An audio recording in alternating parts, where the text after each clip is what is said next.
Since these episodes are going live so much more rapidly than anything else I do because of the total lack of additional time that I spend on these things, I can actually address uh, feedback from you guys in a way that I basically can't on the other stuff, which is usually done months in advance.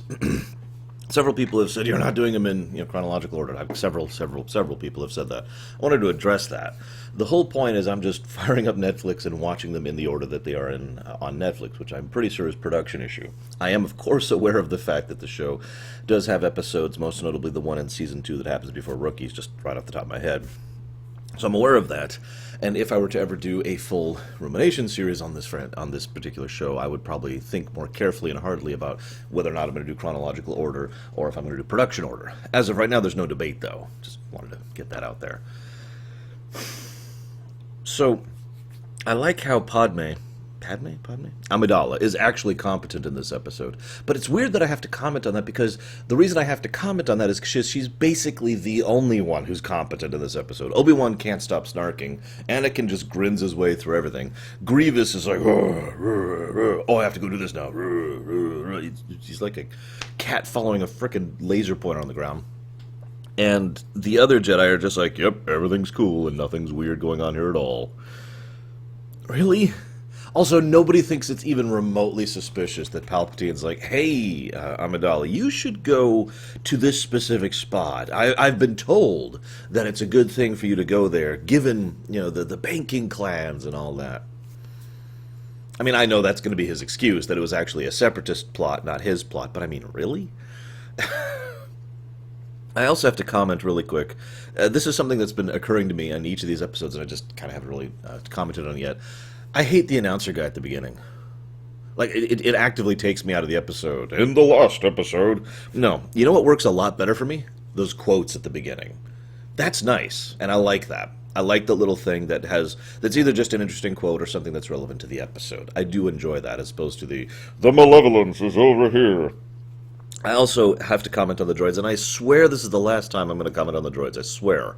I hope. I shouldn't swear that. I have no idea if this is the last time I'm going to comment on the droids, but I think I figured out why the droids are comic relief. There's two reasons, in my opinion. First of all, the Clone Wars, the event, not the show, is one of the most devastatingly horrific wars in Star Wars history, at least in terms of scale and scope. So this would be an extremely dark show, if not for some kind of moments of levity. Now, I don't agree with its application, but I could at least understand the premise there. Now, this is pure speculation. I don't know if this is true or not. But the other reason, and this is also speculation, is C-3PO. And it really just clicked with me today, because I'm like, oh, right, C-3PO is always the comic relief. And he's a droid. Therefore, you have droids be the comic relief. I mean, that just makes sense, right? It's actually almost irritating to me that the droids are comic relief, even up to the point where they are dying and then detonate against a moon. Like, there's this bit where the droids are like, no, don't shoot, and then two of them die as a result of their blaster shots being deflected back at them. Ugh, really? Anyways. I don't actually have much else to say about this episode except one last thing, and I know I am still nitpicking the space battles, but what the hell is up with this space battle? They've got 3 Venators just bombarding the Malevolence, and the Malevolence is just fleeing. Now, that part by there makes sense. The Malevolence's hyperdrive is damaged, so they can't just jump out, so they're trying to do what they can in order to keep distance, in order to reduce the power of their shots, until they can repair the hyperdrive and get out. Alright, sense make, I'm with that, because 3 Venators probably could take on the Malevolence. What I do not get is there's this comment where, well, God, we just don't have enough firepower to take down a ship of that size. I'm sorry, what? You are destroying the crap out of that ship, dude! You are devastating it. Oh, and it also has its engines facing you right now, and no shields. I'm sorry, it was just a little aside thing, and I found myself wondering as I saw that, do these people just not know how to war? Is that what this is?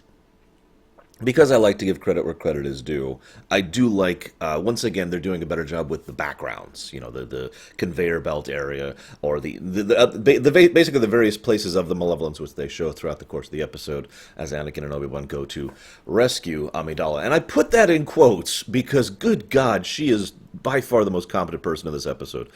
That does make sense. This is Padme Amidala, Leia's mother, right? I mean, we know Leia got it from somewhere, so it makes sense to me that she would actually be capable of doing this. It's just irritating that Grievous is so stupid. Anyways, that's all I got. See you next time, guys.